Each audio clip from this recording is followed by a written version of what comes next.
Welcome to Hacking Capitalism, Episode 2. My name is Todd Bonnewell. You can find out more about me at todd.bonnewell.com. And I'm Joe Blankenship. You can find out more about me at thejoeblankenship.com. All right, Joe, we're talking about what is hacking. We came off of Yes, sir. our hour and 45 or hour and 40-minute episode 1, where we introduced the book and talked about what the book is going to be about, and gave kind of a little brief introduction or summary to each chapter. Actually, not so brief, but we did our best. And we're going to jump right into Hacking Capitalism, what is hacking, our first chapter. And like we said before, we are just a couple of guys with a Western white male perspective on life, and we want feedback because this is for everybody. And we're writing a book called Hacking Capitalism, and we are looking for your feedback. It's kind of a blueprint or a how-to on how to create solutions for not just life in general, but specifically for the problems we face today. So with that, what is hacking? Joe, we're going to jump into some definitions. I guess I'll read this first quote here from the Hacker Manifesto. It says, "Yes, I am a criminal. My crime is that of curiosity. My crime is that of judging people by what they say and think, not what they look like. My crime is that of outsmarting you, something that you will never forgive me for." And I think that kind of, to me, sums up what we're trying to do here. We're trying to create solutions given the tools we have. So we can jump right into definitions. Joe, you want to start the definitions out there, and we'll kind of free flow through this? Absolutely, yeah. We'll actually breeze through these really quickly, just so everybody kind of has a quick little dictionary to go by, just so they know when we say something like hacking or black hat, white hat, something like that, they know exactly what we're talking about. So hacking in general is essentially just modifying an existing system to do something else. So, I mean, popular now are like life hacks, something to do with the kitchen, something to do with the house, modding, making. These are trends that are now big today. They have a make conference. They hold, Radio Shack used to be a big part of that. We have make conferences here local to Florida. So hacking has taken on a lot of different forms over the years, but it's all the same thing. It's not a one very nefarious or bad type of definition. It really runs the spectrum from mostly good stuff to the very, very rare case where it's extremely bad. So people generally say, computer electronic hacking is what most people think of when they think of, which is, either a white hat, which is a good hacker, someone that works for a company and looks for vulnerabilities, to a gray hat that kind of runs the hacktivist activism type definition area, where they're technically legal, but stuff they do doesn't have laws against it, or they're doing something that they know is legal, but they do it for what is arguably a good social reason. The black hats being the very rare set of people that do explicitly criminal things, knowing that they're bad and doing it to either profit from it or to just do it to do it. So the owning ethic, so to speak. And then red hatting is also the kind of it's not just the operating system. It's people that do red teaming, trying to get inside the brains of the black hats to kind of understand how they would go about looking for vulnerabilities. So, and this kind of builds into the larger arenas of different types of hacking. So, social engineering being the most prevalent and predominant form of hacking. So, whether you're in a social situation, you're in a party, and you want to get to know somebody, you want to talk to somebody. Whether you're doing it with pickup lines, or you're finding something in common to talk to them, or you have similar clothes, social engineering is taking social cues, taking your knowledge of social situations, social cultural facets, stuff like that, and you're using that to gain entry to something that you want or need access to, whether that's a social group or trying to fish passwords out of someone's email, by sending just tranches of emails. It's all the same thing. So ethical hackers that would undergo like the certified ethical hacker certification, these guys would actually take certifications and try to get inside that red hat, gray hat area as white hats to try to figure out how a black hat would go about doing these things. But then again, there are other types of ethical hackers. There are hacktivists who go after certain social or political or economic injustices, or just people that are general citizens who are data voids that do that. So the final set of definitions, you're looking at state actors versus non-state actors. These are things that are used in the social media and media proper to kind of look at people that are, either work for a defense department in a country or a government proper or an intelligence agency that is either backed by or sponsored by the actual government themselves. Whereas a non-state actor is anybody that doesn't fall into that definition category, including just regular old citizens who are doing stuff that is, considered activism or public domain. So that, it really helps you draw out the fallacies behind what hacking is, what hackers are, and how technically everybody is a hacker to some degree. It's just not the nefarious bad type definitions that you're being portrayed in the media on a regular basis. Yeah, great points, Joe. I watched recently. I watched a documentary on hacking on Netflix, and wish I could recall the name of it. We'll include it in the notes, though. And it really did take that that approach that you would expect from maybe like an institutionalized perspective, where they didn't even really discuss white hat hackers. They just talked about hacking as a bad thing, and it's dangerous. It's it's like talking about anything is just a bad thing. It's like picketing or any kind of social protest. To talk about that as only a bad thing from just that perspective, it's damaging to not just to the profession but to the act of. So yeah, great definitions. Yeah, and I think we talked about this the last section as well. That connection there between inside capitalism and inside governments, they want people that are innovative and think outside the box. But calling these people inventors is just another way of calling them hackers. Hackers and inventors are the same thing. It's just how we contextualize them within larger discussions. Whether someone takes advantage of a computer system in one way, they're a hacker. If they take advantage of software and hardware in another way, they're innovators and they're people that are on TED Talks. So where do we draw the line between these people, and are both good, both bad, and what is the ethical consideration? What's the long-term consideration of their actions? And I think that's kind of one of the things we're addressing with this work is that very broad yet very specific contradiction between hacking and capitalism's need to have hacking occur. Yeah, great point. And I think that's one of the lines that are drawn is with capitalism, right? Obviously, this chapter's on hacking, but as we talk about this, the role of capitalism in hacking and is it profitable, right? Like that almost sometimes determines whether it's black hat or white hat. It's it's profitability and nationalism, right? I mean, who is doing the hacking? Are the Chinese hacking us? Is that a good thing or a bad thing? Is the U.S. hacking China? Is that a good thing or a bad thing? And it doesn't necessarily have to align with the community within each nation. It may be to the end of the government officials who are instigating the hacking, and I believe a lot of times that is the reason. That is where the values align. It's not with the people.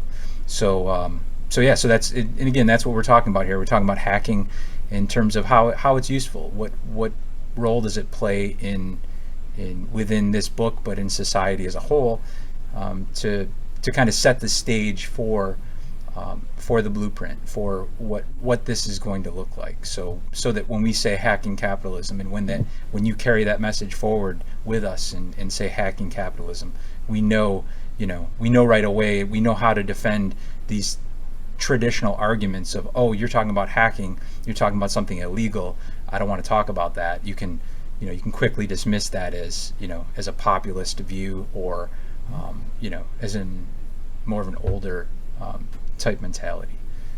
So in our second section here, hype versus reality, we basically taken notes, and I guess now is as good a time as any to discuss the format here of the book is an open format. You can come in, you can comment, you can add to it. It's just not, Joe and I are co-authors, and but this is for the people. So please be a co-author. Add your value. Reach out to us individually or privately if necessary to give your feedback. We're seeking it. And so what I wanted to do here is, Joe and I discussed, is I'll briefly, these are notes we had taken from episode 1 at the beginning of each one of these sections. So I'm just going to read through and kind of give a good background, and then we're going to kind of dig into these bullet points here. So privacy rights in digital systems, what the mindset of a hacker is, who is pushing the agenda, what is their definition and why, follow the money like we were just talking about, and you'll always figure out, at least at a deeper level, what's hype and what's reality at that point. The reality is hacking is the ability to modify systems, as Joe was saying, whether it's hardware, software, kitchens, appliances. It's just being creative, it's being inventive, and again, not specifically white hat versus black hat, but those are a couple common terms that you'll hear often in this space. There are false perceptions around state versus non-state actors. As Joe was saying, state being government officials, aligned with the state, whatever nation state that may be, versus anybody else within that system. Those are the non-state actors. And how do people interact with these systems? Very important. I mean, how do you attempt to alter something for your intent without first understanding how it works? So with that, Joe, we can jump into the hacker community formalized, centralized section. If you can jump in there. Yeah, actually, and like I said, obviously go into the hacker community section, and I kind of make it to where it's like has 2 dimensions, but obviously it's very multifaceted stuff. I mean, all these sections, whether it's hacker community, government views, media fallacies, or just hacktivism in general, it's more than just 2 dimensions or 3 dimensions. It's as many people get involved with these things, it becomes a very complex web of interconnections. So I think that, once again, having the collaboration, have people come in and comment on our book, come and be contributors, is massively important, because it really draws out, someone halfway around the world might have a completely different perspective than, Todd or I, and that's very important to include that in this work. So having that being said, going to hacker communities, I went with whether they're informal, formal, and whether they're centralized or decentralized. So if you, in terms of privacy and rights and stuff like that, there are hacker communities that are extremely formalized, extremely centralized. People they have identities of people that are known, and they have pretty explicit modus operandi. So groups like the Loft, they're very public. They've done stuff in the public, and they've been very explicit about what they think and what they do, and that's that would be the more government friendly-esque, very media popular-esque, hackers that are out there promoting the idea of hacking, but also showing what the capabilities are, what the intents might be, and how those might be both positive and negative aspects based on where they're being applied and how they're being applied. So, but there are also groups that are formalized, but also pretty decentral. Groups that have a kind of an overhead idea, or they have some kind of way to organize themselves, but they don't have any kind of head or person that's in charge. They just have this thing that they organize under. So, Anonymous might be one of these things it's a formalized structure. They have a modus operandi. They have an agenda, but it's just one person technically. It's not a group of people. It's just everybody is this one entity, and they have the ability to act as this one entity in ways that they see legitimate for their purposes. Whatever those are, whatever legitimate in their purposes are, that's for them to determine, but under this overarching idea. But then there are also the groups that most people worry about, the ones that are informal and decentralized. Groups are people looking like they're groups that are out there doing gray black hat type stuff. Won't name names, but these groups exist. And then also, I put informal and central. I don't know if there's a group that exists that is central. They have an organization, but they stay relatively, they look like they're nebulous, or they look like they're random actors when in fact they're not. I mean, these might be groups that are intelligence-based, might be government-based, that they don't have really an organized identity outside very secure and classified channels, but they do exist. They do operate in such a way that looks informal, but in fact they do have a certain agenda behind it. But then again, there might be groups that are completely informal. We don't know. So once again, this is just a rough two-dimensional XY comparison of those things, But then again, we should really focus on the fact that hacking communities they come together because they have a common interest of some sort. And then whether this is a Code for America type thing where they go out there and they do civic hacking to help their local, state, federal governments build things that they can't build themselves, that they don't have the money to build, but people need them in their local communities. So a hacking community, for the most part, and in most cases, are very good things. They have some kind of activism aspect to them. They have some kind of political agenda that they want to promote, and they're willing to do it legitimately and legally. So we shouldn't take away from the vast majority of groups that are hacker communities that are doing things legally within the bounds of their own national, local, state law structures. So, did you have any thoughts on hacking communities in general, Todd? No, that's a great summary of the formal versus informal and centralized versus decentralized. It does get a little shaky there in the informal central. It's maybe like shadow organizations type, not formal, but it's especially in the U.S. And that's kind of where Joe and I reach out to say we don't know all the different government organizations within the U.S. alone, let alone outside the U.S. So just having it there as a Well, I mean, these might be more capitalist type entities. They might be companies that have certain subgroups that work for a certain number of different corporations that might have a centralized security apparatus that goes out there and looks for vulnerabilities or looks to counter other things that they might not like or might be counterproductive to the bottom lines. So. Yeah. In fact, my opinion would be that most of those informal, centralized things that they do exist are more centered on maintaining capitalism and capital in its current states, and not allowing certain systems. So I wouldn't go the conspiracy theory thing. I don't think you would either, to say that it's government, blah blah blah. It's like, I think these are more things that are inadvertently built to maintain capitalist entities' status quo and their bottom line, which is making profit. Yeah, good point there, Joe. I mean, going that route of conspiracy, it's not to not because either of us don't feel we don't. It's not that we feel one way or the other. It's that it's not productive. What we're talking about here is solutions. So yeah, it's a great point to bring up. It's a lot of times we even, especially when we start talking about capitalism, we'll talk about the contradictions of capitalism, not to bash capitalism per se. It's to understand capitalism so that we can understand the system we're dealing with, so that we can solve problems within it moving forward in creative ways.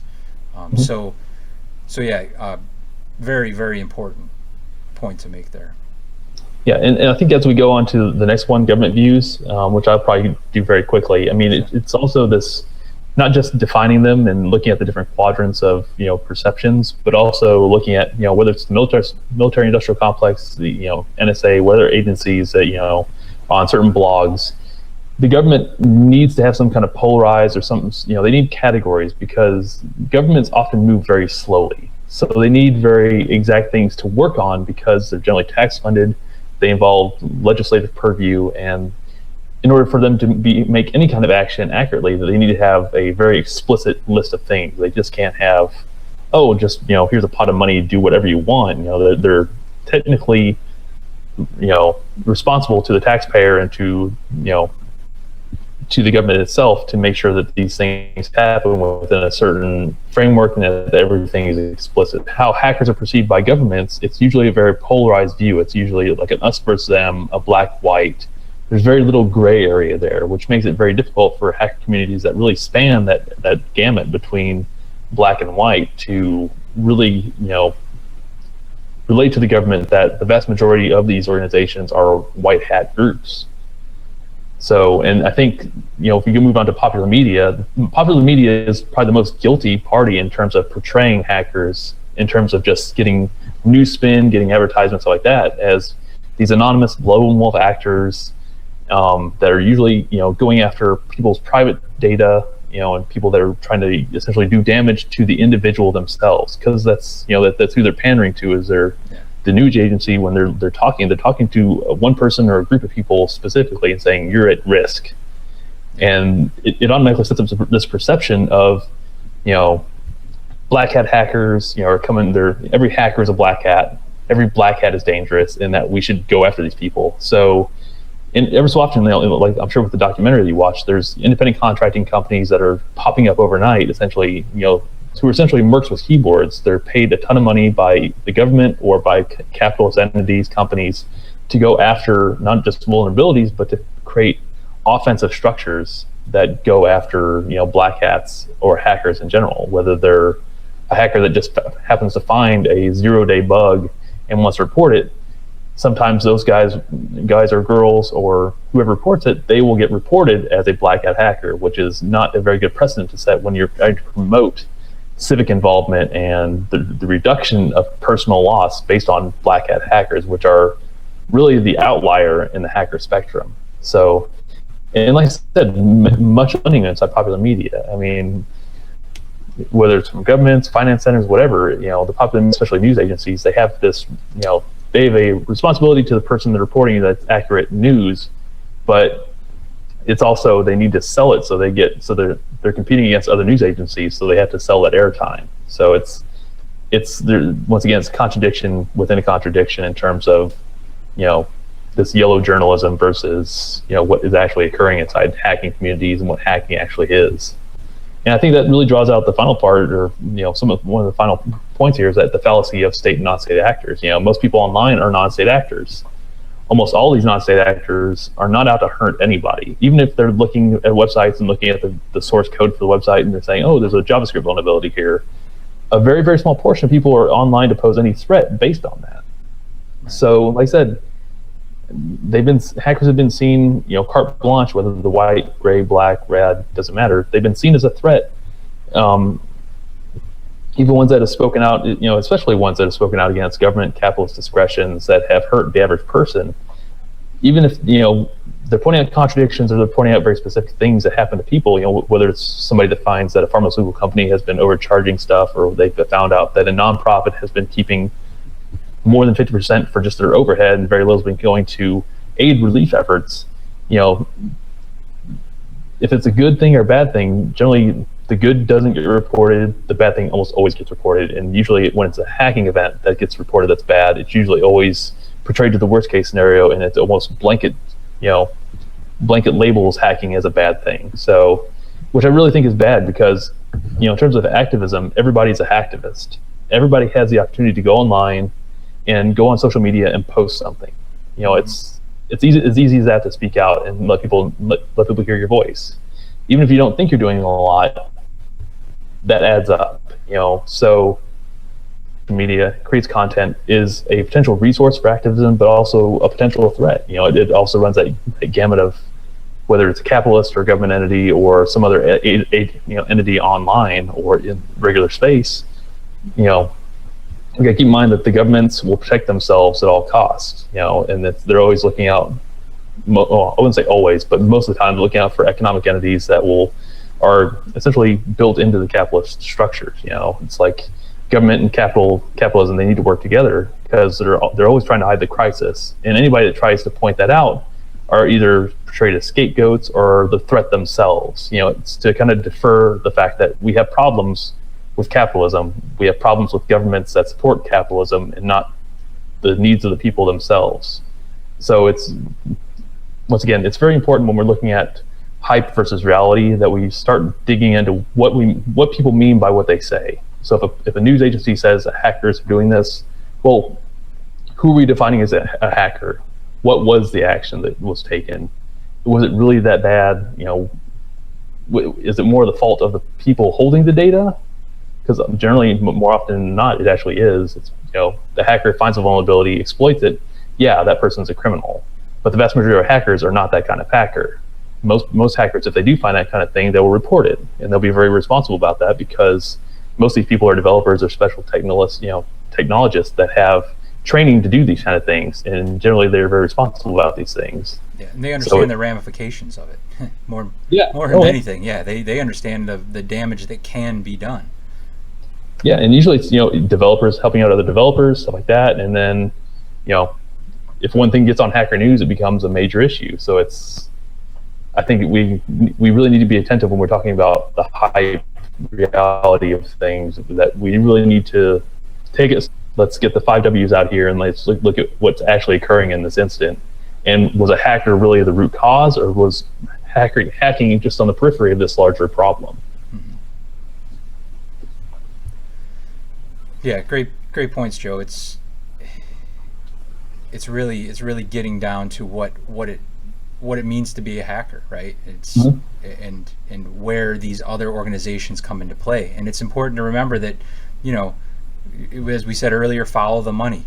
Why does popular media only or seem to report more black hat stuff than white hat? And it's up until now, geek stuff hasn't been, it's gotten interesting in the last 10 years maybe. Yeah. And become populist. So, it's more historically common to think about hackers as the black hat, the shadowy type figure that's out to destroy. And from the media perspective, that sells, right? Fear. You want people to be afraid. You want them to, you want an emotional reaction when you're selling views. You want an emotional reaction. You want somebody to say, "Oh no, what do I do? Where do I go next? Fill me in later. I need to know more about this." And that's how they sell. So, it's like Joe and I are talking about here. It's know the agenda of the people involved as best you can. Know where they're coming from, so that you can understand how to approach the information you receive. Mm-hmm. Absolutely. All right. Well, that gets into ethics here. So ethical versus unethical, and so let me read the beginning here. Activism, where you are in the system. Ethics as it relates to economic and political situations. Everyone's voice. This is not about the Western perspective. So when we talk about ethics, just like when we talk about hacking and the people or government organizations involved, when we talk about ethics, we need to talk about the same actors. So, we talk about here we have whose ethics and where. So, Joe, with your geospatial political background, I'd like you to take this part here. No, absolutely. And I think, when we talk about ethics, what's ethical, unethical, for one, when it comes to software, the internet, hacktivism, what hacking is writ large, ethics generally is the last thing people consider when they're looking at either the act of hacking or the condition of hacking. But they got to keep in mind also that, the definition, the ethics, the condition, all these things vary around the world. Russian hackers are not perceived the same way in Russia as they are in the United States. Same thing with Germans, Chinese, South Koreans, you name it, whoever's doing these things, they're viewed very different within their local spaces or their very small, communities than they are inside the larger global community. But I think if we started drawing out these local type things, we would start exposing exactly how hacking affects these people and what the overall ethics of these things are. Because if you're talking about hackers that are motivated by nationalism, that's obviously a very different ethical consideration than someone that's motivated by geoeconomic, turmoil, or someone that's been a victim of some kind of geoeconomic, whether it's their country was punished by the IMF or World Bank in terms of like having to take loans and then having to pay the massive amounts of interest that come with that. They have a very different, they would apply hacking inside their communities, whether that's, largely how they would legally hack their economies to, better optimize their local, exchanges, whether they have local agriculture or whether they have some kind of other product to shift around resource, or, like I said, in a very rare case where, you have somebody that's wanting to do something very illicit on a global scale or to attack very specific targets around the world that they perceive as another nation-based threat, we have to always ask, this isn't just one, a black hat hacker that did something or a white hat hacker that did something. These are individuals or small groups of people that did something with a very specific ethical, consideration based on who they are, where they are, and why. So once again, persistent considerations and the inconsistent applicability of the definition of hacker has to be placed within the sense of ethics. Whether it's the right place, right time, whether these people are being labeled a certain way, it really takes away from the fact that hacking can be used as a good thing almost all the time. So we can't let, just like regular crime, shootings, some, other regular crime that we experience every day, hacking is no different. Most hacking, most gun owners are responsible gun owners. Very rarely do they, I know that'll spur up a lot of political stuff, but what I'm trying to say is that, very rarely does a black hat hacker do a very specific bad thing, and that represents all hackers. Most hackers are good, and that we should be contextualizing exactly why that's good, and promote that perspective instead of just the one-off chance that someone one point in time did something bad, and that represents hacking in general, and that's what defines hacking. So yeah, and that's very long-winded. No, it's great. I think that that's the point there is too, is that it's the person who's doing the hacking, it's their ethics. I mean, they're the one pulling the trigger on the hack. So we have to consider them and their role. So as we lay out these different roles here and what people play, it does, it is that hacker. So while a hacker may, it's not that hackers are out to do bad, out to do harm in the global perspectives. It's often that they see, like, maybe taking down a government site is not, is the goal, and it's to bring awareness to something specific. It's not just to say, that government site should go down. It's to say there's a reason behind it. They feel like there's good that can come of that. So when we talk about these ethical considerations, the hacker's ethics, it plays a huge role. And like Joe says, I mean, we're all people, right? So the hacker's a person too, and they have their motivations. And in most cases, they're doing it for reasons they feel are right or good, like everyone. So, and I think that builds really good into this point where if you're a government paid hacker, generally you might be a white hat, you might be a kind of a questionable white hat, but because they have to be, obviously governments have to hire people and they have to behave legally if they're getting paid by the government. That's the law. So, but those people have a very set agenda. They're told to do a very specific type of work based on the definition of hacking that they use within their structures. It's very hierarchical, very direct, very explicit. Capitalism, same way. I mean, most capitalists, hackers are white hat hackers.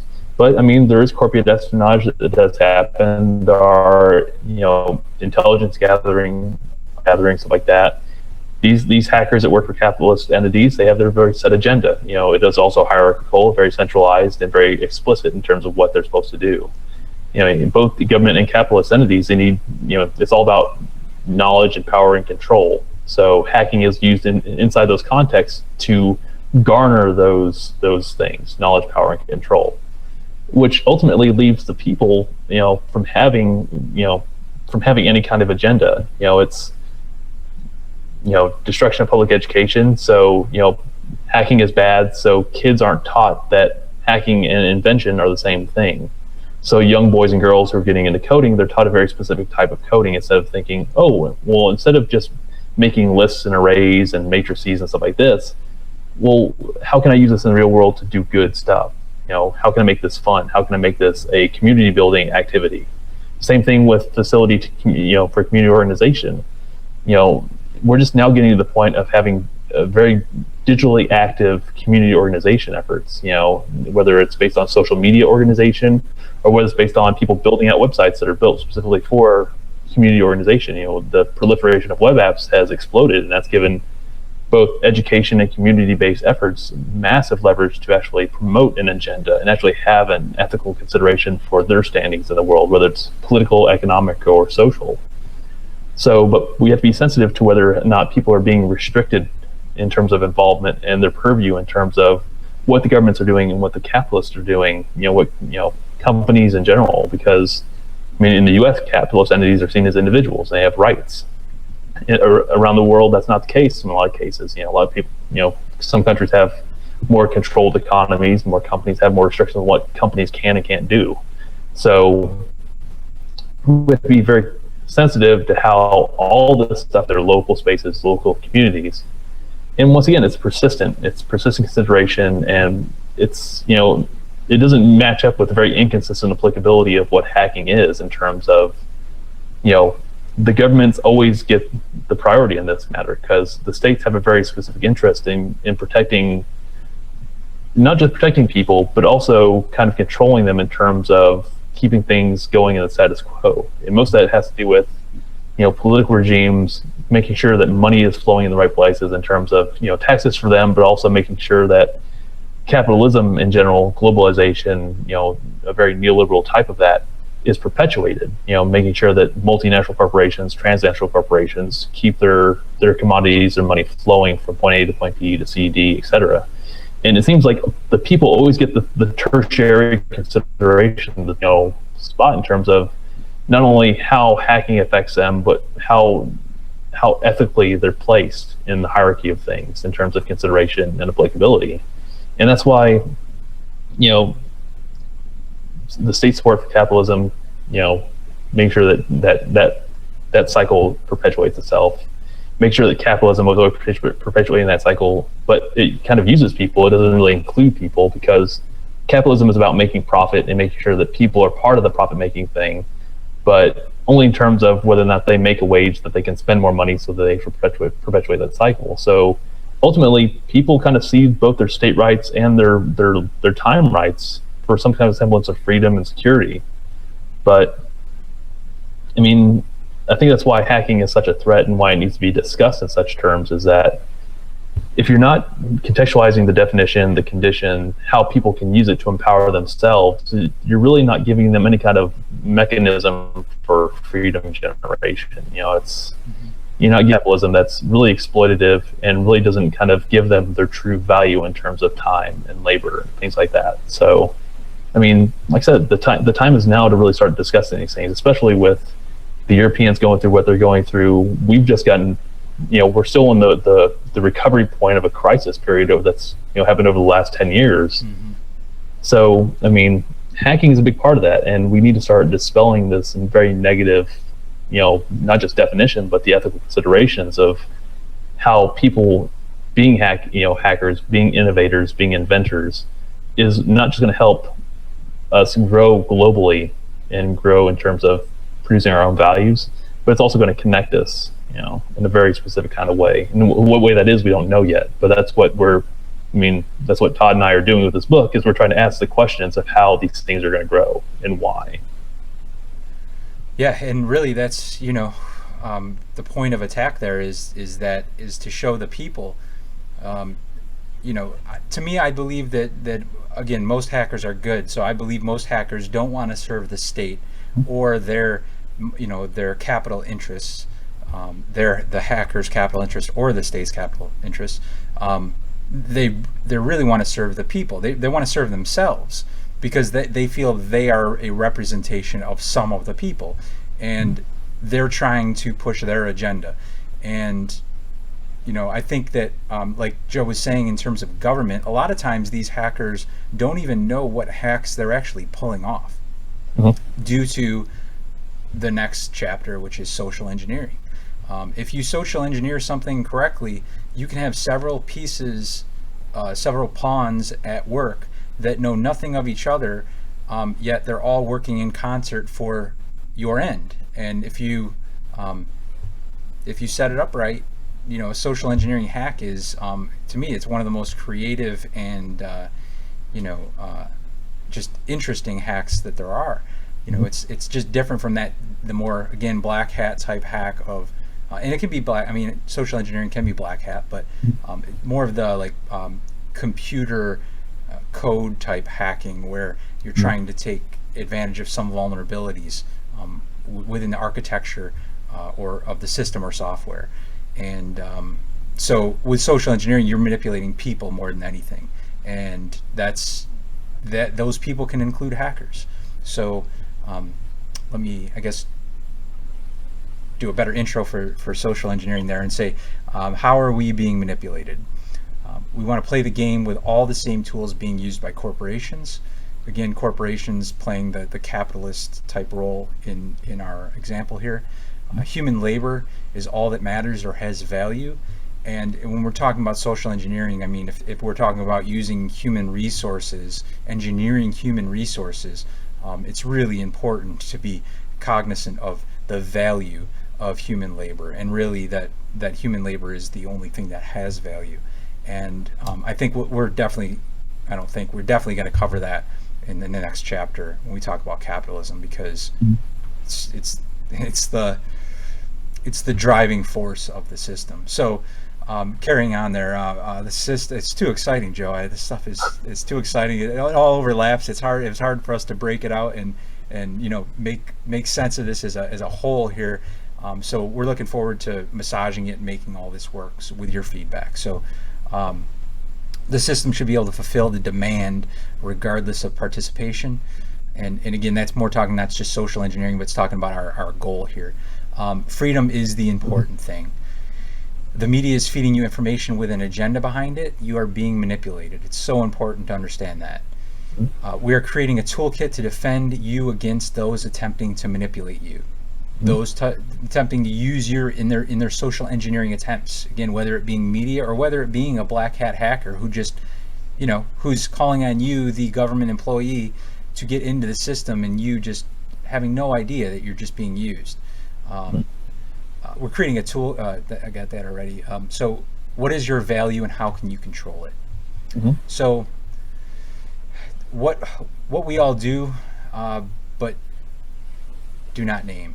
And that is manipulating people. It sounds harsh. It sounds, I don't know. It's just, and again, this is an American thing, right? Linguistically, but at least from our Western perspective, our Western white male perspective, it's this. We see it as as manipulation as being bad. Not, is it having a bad name? So. So that's why we say, but do not name. We do it, but we don't like to talk about it. We're sort of embarrassed about it, right? It's selfishness, it's greed. So how do we hack ourselves to fit inside the state capitalist ideals so that we can function daily? And I think, that's again, the blueprint we're trying to bring forth here. It's a guide or manifesto or blueprint to try to lay some foundation to try to get everyone on the same page and move forward. So in terms of social engineering, how is it that we do these things? So we hack our social spaces to support this collective illusion. Even though we know something is wrong, things happen. So how do we identify these things, and how do we know when we're being manipulated? How do we know when we're manipulating, and why? So, so we have here, parents can't spend time with family as both are necessary in the workplace. It's this again, it goes down to that core of capitalism and what it is, and how we're being socially engineered to fulfill somebody else's ends. And if we believe, which we do, that human labor is all that has value, then that's a big problem. If you're being manipulated socially to go to work because you have to eat, especially if you have a family, how do you have a traditional, again, from where we are, traditional family of mother or father staying at home with the children while the other goes off to work? And does that even make sense anymore? Should we be looking at a two-parent, full-time parent family when we are dealing with children? And it's a perfectly legitimate question to ask. It's not about laziness. There's nothing lazy about raising a family, and it's we have a much more capitalistic perspective here, and it's common for both parents to leave the children, go off to work, so that they can afford to survive, not get ahead, not even stay ahead sometimes, just survive, just be able to prioritize their bills, not pay them all, just be able to prioritize them. And people work themselves to death, literally. So this manipulation, we're being socially engineered.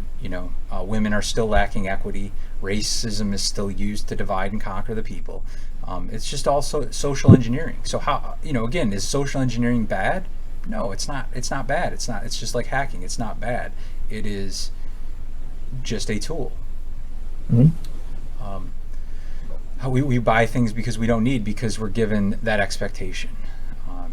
We're marketed to. We're meant to keep our children mindless through the system, and we fail to educate. We all want to consume. It's Joe and I are no different. We're not standing, again. If you watched episode 1. Yep. We need to reiterate this more, Joe, but we're not standing here from a pedestal. Yeah, we're live. We're the focus point of the attention for this particular piece of work, for an attempt at a movement that is meant to change the world for the good. So, but we don't want these roles of leadership. We believe that the future is leaderless. So, in that way, we want the people to understand that we would rather be watching somebody else talk about this stuff. We would rather be adding the value to this, because it means forward momentum, because it means we're not trying to take any sort of credit for our work here. We just want to move things forward desperately. So if that means us having to take the role of organizing things for as long as we have to, we're willing to do so. And so social engineering. Joe, you just stay on topic so much better. It just gets away from me. So localities submit the national tendencies to both geopolitics and geoeconomics. Joe, what do you mean by that? Because those are your words. And So when I say they submit to national tendencies, generally localities are very much, they feel, well, it's also, it's numerous folds, but initially just twofold. Just consider the fact that a lot of times localities, local governments, anything below the state government, they feel rather helpless in terms of actually executing real change, because they have, the state and national levels of legislation and stuff on top of them. So generally, in terms of economic and political policies, you generally see the trend in state local governments of just following the status quo for either party lines or for whatever the region is. If it's more agricultural, obviously they're gonna toe that line of political agenda and economic agenda that supports that localized economy.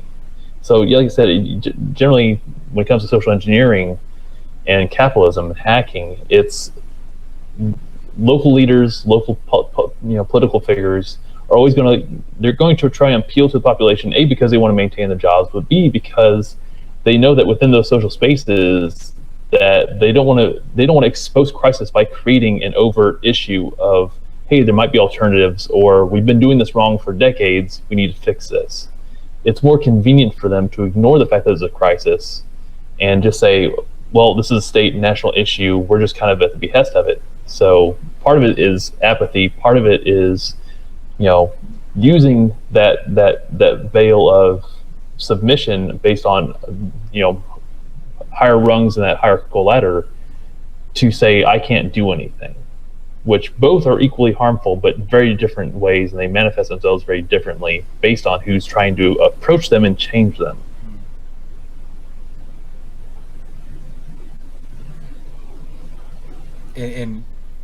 And the social engineering there is that of theirs, right? I mean, it's to understand that these things are happening, that there's the local versus national tendencies, and just to be aware of.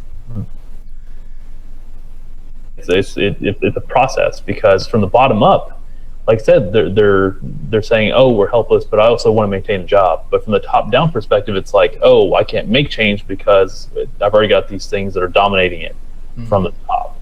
So it's a cycle of I can't do it because of this, but because of this I can't do it. So it goes in a cycle, and it essentially just perpetuates a system of exploitation, inequality, and subjugation based on saying, oh, well, I can't do this, so I'm just going to tell people that this is the way things are, and they're just, for the most part, most people just accept it, and we should.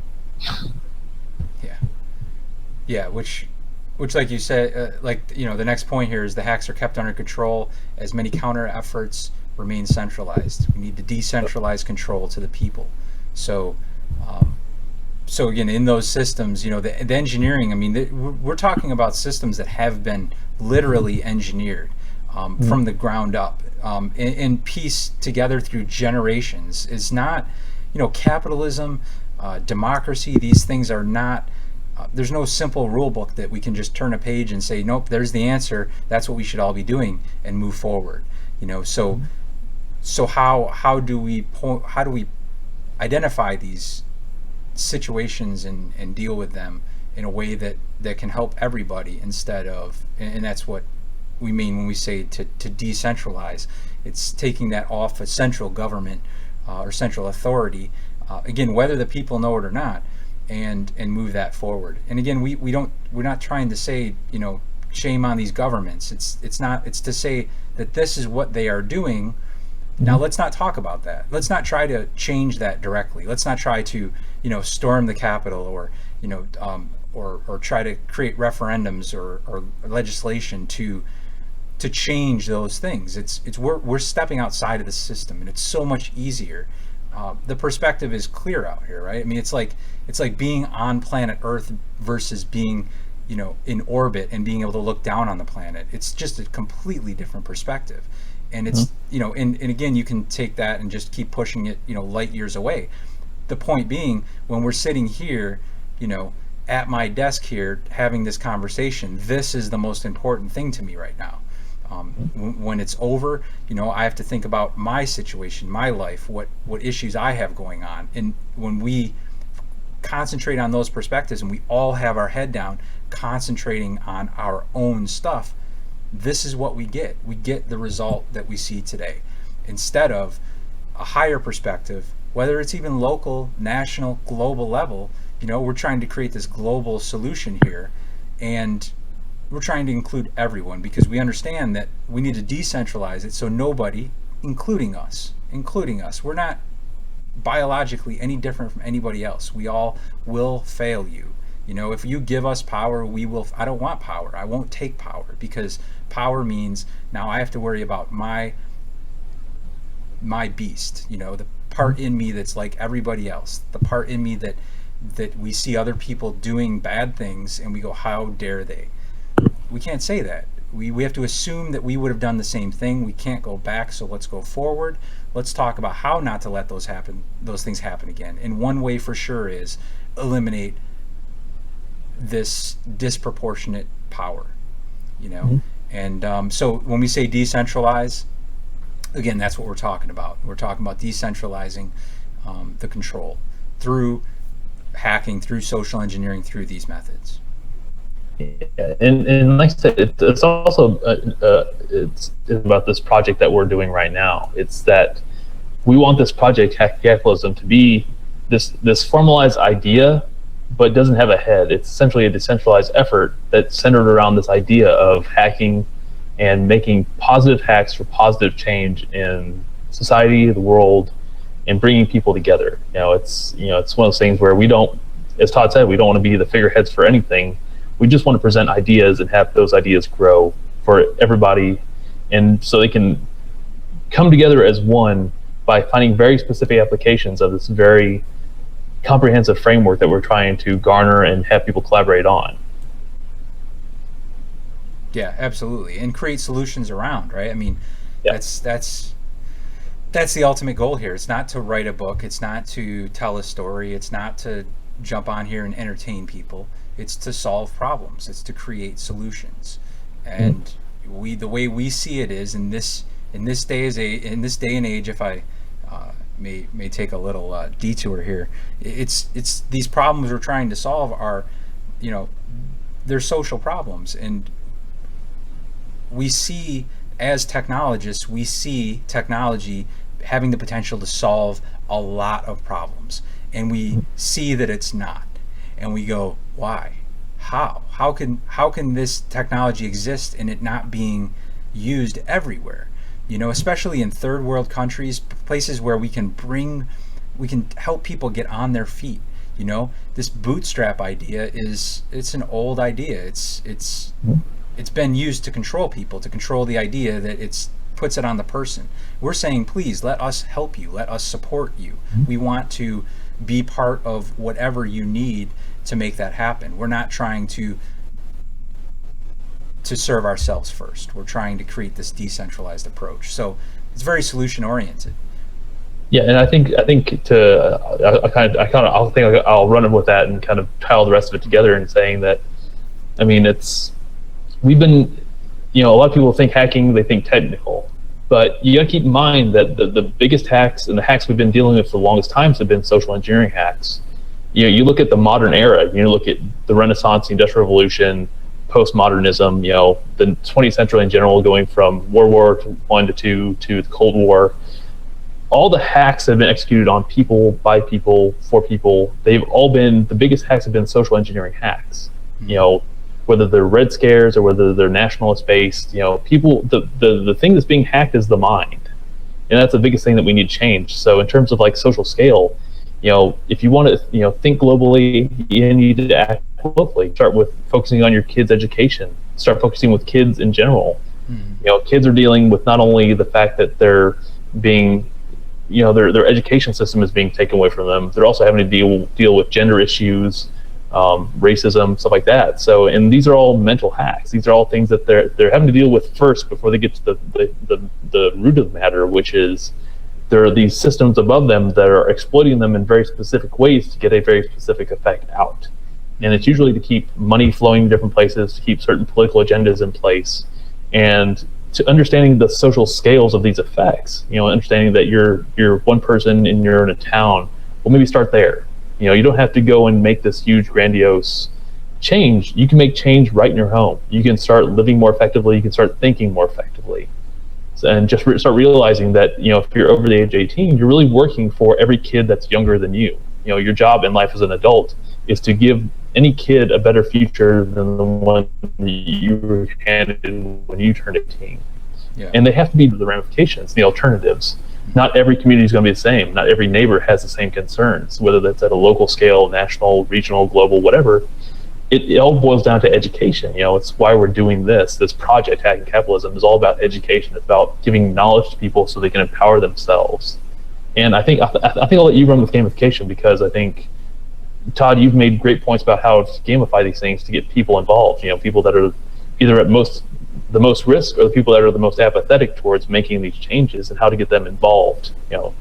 Yeah, in gamification is the idea that you take a concept, an idea, a solution, a problem, and you create a game around it. As people, we're creative. We like solving problems. We like hacking away at things, right? And a game is nothing more than some hackers playing by a set of rules, and that's this is where we discuss the premise of a potential solution. We can hint at a path. So, what does this look like? And if we look at it like a game and we say, okay, how can we get to first of all, how do we get capital, right? And this goes into our episode 3, which is what is capitalism, but how do we get access to capital, which is what controls the system of capitalism, because the capital controls the labor, and as we said earlier, labor is the only thing that has value, the only thing that matters. So how is this capital able to control this labor when the labor understands, or should understand, it doesn't, and that's why it doesn't understand that it is the only thing that has value. That labor class is looking at that capital like, where do we go next? What do we do next? And that capital is just saying, whatever makes me more money. That's a problem. So how do we gamify this? How do we take that and and assist in creating a system where everyone is part of the system? And when we try to gamify that and we look at that and we say, well, labor is the class that matters here. It's the only thing that matters, and really the only thing that exists. Capital is just an illusion. So if that's all that matters, well, let's talk about, how do we gamify that? How do we get people to understand, and we can talk about sharing economy, in terms of examples on this gamification. If I'm willing to open my shed as a community shed, well, what does that do? I mean, I assume a few of my neighbors will bring some shovels over, and I've got a lawnmower in there, and there's other tools, and after a while, you start to create this this community around these resources, so that we don't need you know um, 20 shovels in a neighborhood. It just it doesn't matter to a lot of people. To people it matters to. We're not trying to force people. We are not going to force people into a solution. We're just going to offer a solution that is acceptable and embraced by everyone. It sounds like an impossible task, we know, but the goal here is to serve the labor class, to solve their problems, and to gamify it in such a way that there's credit given, and it's to walk from one system to the next. It's to say we're in capitalism. We know we just can't give up on money altogether overnight and everything just work out. We need to smooth this transition. We need to chip away at the system. We need to you know re-engineer it in the little ways, in the local ways, in the ways that we can, that create the global solution that we want, that we desire.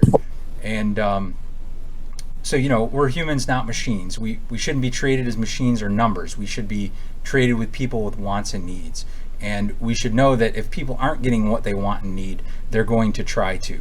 And if their path is not within the system, then we have outliers. And our goal here is not to fit the middle 50%. It's not to fit the 90% or even the 99. We want to even include the 1%ers, right? We want to include this all-inclusive solution that even fulfills the needs of the outliers. So how do we do this? Again, we're talking about through gamification and trying to always, the hack always begins with the mind. So we're trying to educate, we're trying to create games. I mean, every time we talk about these things, every time we talk about a potential solution, taking an existing problem and its corresponding solution and saying we have a better idea for a solution, and that idea will allow us to eliminate these other problems that old solution caused. So we're gonna replace that. Now we get rid of those old problems. We've done nothing in terms of the original problem. We've just swapped out a new solution, but that solution is just more it's more socially acceptable, or it serves more people. So as we hack away at things like that, we're talking about doing it really in the mind first, and that flows right into our next chapter, which is engineering consent. It's a term borrowed from Chomsky. Noam Chomsky is an incredible author and one of the greatest thinkers of our time. And what we're talking about is, in the way he's talking about, it's that the engineering of consent is the consent of the people to even agree to play in the game, right? And as we were talking about earlier, how do we get this labor class to follow us? And this is what, if we look at what has worked in the past, we look at where we are now and how they got us here, how they moved the labor class to simply support their interests. Well, this is how they did it. They engineered consent. You can't, forcing people only works so far. And then you have revolt, you have physical revolt. And that, that's not what they want, right? So they're engineering the consent, because if we agree to doing these things, if we agree capitalism is the best and that we need to spread democracy, if they gamify it in that way, that they've engineered this consent, then we're willing participants. So, this is pure manipulation, that we're taking it from the point of pure manipulation for the public good, created and implemented openly. We're saying let's engineer consent from people. Let's trick people openly and honestly, saying we know how the human mind works. There's scientific studies that say if we do these things, this will be the result. So we're saying to you, this is what, have you do this, you will trick your own mind into feeling this way or doing this. That we're helping everyone engineer the consent that's necessary to move things forward. So we talked about hacking and social engineering, and now talking about how to manipulate the consent of the people. So that's really that's what I have on it, Joe. And no, I think those are really good points. I think you actually, by going through these steps of looking at social engineering, defining hacking, looking at the how engineering gamification go into engineering consent, you start seeing this process evolving. It's this cyclical process of taking something that's very global, the idea of gamification, social engineering, things that every culture on earth has some level of game. Is they know how to hack their mind, so to speak, to get stuff done inside their very specific localities, very specific cultures. And they do this in, part to survive, but part to fit in, but also they do this without even knowing they're doing it. And I think by drawing out that common thread, that yes, no matter who you are, where you are, you do gamify things. You do gamify things in order to social engineer things, and you do social engineering to get a form of consent, whether it's just to accomplish certain social norms, or whether it's to actually create motion or action in a certain direction. These things are very common across the globe, and I think one of the factors of how we stay divided in terms of capitalism, in how hacking works, people don't realize the common threads exist. So by putting them into a context such as this, where we're trying to hack capitalism and using these certain mechanisms, or even just presenting the toolkit and showing people that these things exist, I think you'll start seeing, if a black hat hacker comes to this thing and says, "Oh, well, how does this affect me?" They're going to see that, yeah, like I'm a black hat. I do stuff. This is my living, so to speak, and this is what I do. This is who I am in some cases. That they start seeing how that affects them in the bigger picture. It's not just their little local space, and this is the lull that they want. This is this fits into a bigger picture of, I'm a person in a social context that's affecting a very larger social context in a very specific way. And I think once different types of hackers, white, black, gray, when we start getting everybody on the same page of thinking like, oh, well, what is the ethical consideration? What's the scale of effect? Thing that this is your world and your life. This is hacking is what everybody does, and like I said, we just don't name it. We don't call it hacking. We call it making. We'll call it just trying to get people to do what you want to. Bosses hack their employees. Governments hack the people. These are things that unless you say it like that, you don't start asking the questions about why everybody's depending on you. Why isn't everybody getting involved? It's your freedom in the society is a responsibility. It's not a right. It's not a given, and you have to maintain it, or otherwise you lose it. You lose it via legislative restrictions. You lose it based on your economic ability to spend and make effective changes in the economy. The only real hack that you have, whether you're lower class, middle class, whatever, is to strengthen your mind. Go to a public library, use the internet, strengthen your mind, use knowledge to create power. And these points, they make your future and your family's future more secure, because education is the key to helping women get equality in the workplace, to empower them to society. It helps racism disappear, because you start realizing that if you're Homo sapien, there's only really one race. It's like kind of a moot point, but these things are perpetually used to divide societies, to divide people. And those are all hacks that people use to do those things. So you'll start being able to determine why these things are deceptions and how they're deceptions. You'll start being able to know how to react and act on these things. And like I said, Todd and I were just offering a toolkit. We're offering these things out in the open to ask the questions. And I think, like I said, the questions are the important part of this. You and your communities, you'll know how to hack capitalism based on where you are in the world and how you need to connect with other people, because it's all about, realizing the future is right now. The present is where we're going to make the future. And if you don't reach out to the people, you don't, like I said, Egypt was a great example. We also, that government, that regime. And that's a great example of how people both reached out and used hacking for a positive effect, but also how they failed to consider the ethical long-term considerations of what they did. It's like we got rid of an autocrat dictator who was like in power for a very long time, but that needed to go. But what took its place? It's one of those things where hacking is both a good thing and a bad thing. But if you look at the hack from the terms of like, oh, we created chaos, it automatically gets defined as a bad thing. So hacking is a gateway, it's a toolkit, but it's also a mindset. It's about making sure that you are leveraging it for a certain type of empowerment based on your knowledge of what you're doing with it. Excellent. Yeah, and that's how it affects us, right? I mean, Mm-hmm. it's life. It's just looking at it from a different perspective, Mm-hmm. and um, and that's, I guess, we say it best here at the end. This is for the future right now.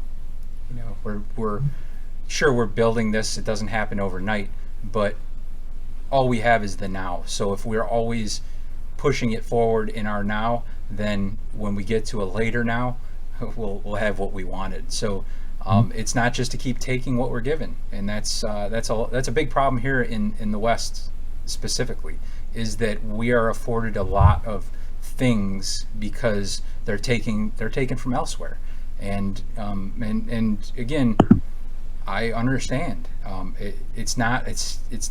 I don't think it's a traditional perspective of a Westerner to even understand that, right? And that's really what we're getting at here, is opening people's eyes and talking and discussing these things and educating, because we all want a better world. A lot of us don't even know where to begin. A lot of us have the wrong notion of what better means, and and therefore we're wasting a lot of our resources. We're off in all these different directions when really we have a lot of this. We have all of the same goals in life, and how do we bring those together? And that's what we're trying to do here. We're trying to hack them together. So, Mm-hmm. Absolutely. Joe, fantastic episode 2. If you want to wrap anything up, now's the time to do it, because I'm just about out of words. No, like I said, just a last call to action. If you heard anything that really spoke to you, or you feel like you've been really inspired by something you've heard, please comment on the book. Send us an email. Reach out, because we really want to hear your perspectives and your thoughts on these topics. Because ultimately, we want you to be a writer in this book. We want you to contribute to this thing and make it a living document. And like I said, Todd and I are just people that are saying, we see these things, we see that they're a problem, we want to ask better questions. How do we get everybody on the same page and asking better questions? So please contribute, please contact us, let us know what you think. Awesome. Thanks a lot, Joe. I appreciate your service and time. Hey, no worries, Todd. Thank you very much.